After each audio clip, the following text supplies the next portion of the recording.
Hey, Kerry Waldy here, second career jet pilot, talking about making the decision to change careers to be a jet pilot. What goes into that decision? For me, it was answering three questions. The first one was why. Why do you want to leave your already established career to start over on another career?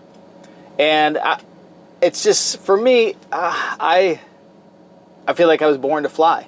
Ever since I was a little kid, I was fascinated by flying things. Bugs, birds, bats, kites. I was building large kites and trying to jump off roofs with them and attaching them to my bicycle. I like seeing things from an aerial perspective, and there's just something, I think, that wired me to fly. And I try to live my life with a sense of calling. And so as I felt like I was getting older, and you just can't do this forever. So the why for me is I feel like it was something I was born to do. Also, I needed to provide for my family. I do a lot of work with under-resourced people and college students, and it just doesn't pay very well, and I don't want to have to have them pay me to serve them. I want to be able to be free to serve them, and flying is a good job to be able to do that. So that worked out for me for the other parts of my life that I like to do and things that I want to accomplish with my life.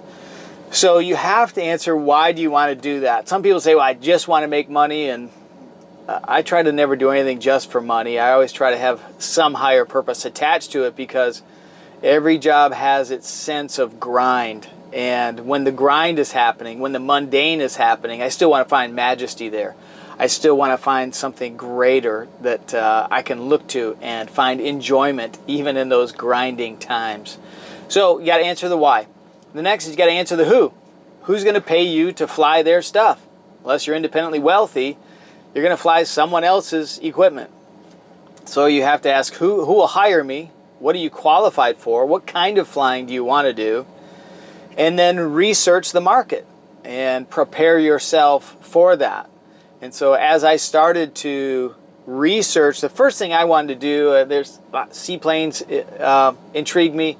Aerial firefighting was intriguing, but as I researched it, I didn't have what they called mountain time to be hired there. So you have to see if you have the right kind of time for the right kind of flying that you want to do.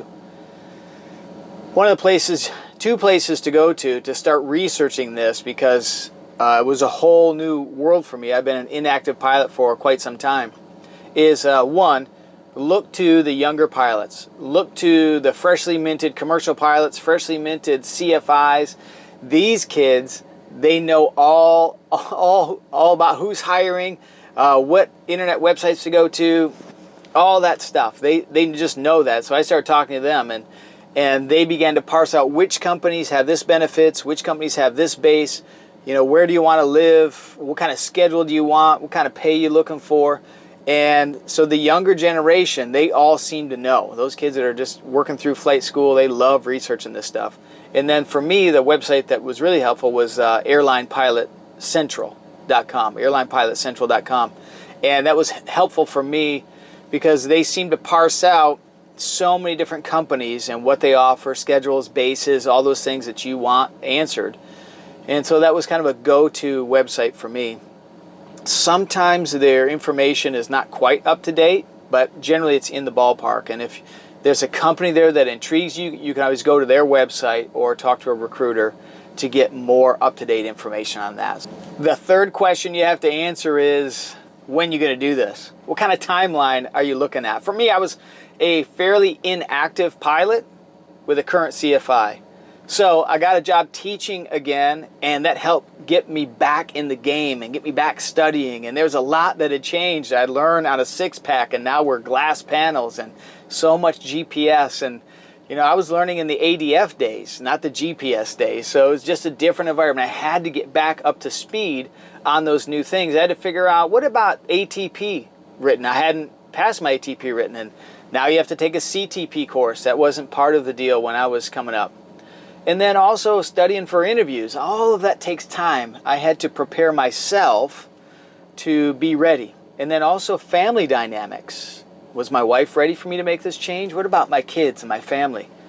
And then How is my career, my primary career, doing? Is it coming to a place where there's a good natural end? I had to look at the organizations that I was leading and make sure that they were ready for the next leader. I don't want to leave them in a lurch or without prospects for new leadership in those organizations. So all of those things had to come together.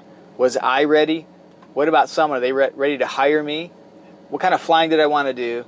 And then also the timing of it. So think about all those things. You're making a career shift, and I'll unpack those in future videos. Make sure you like and subscribe so that you don't miss one. All right, Godspeed.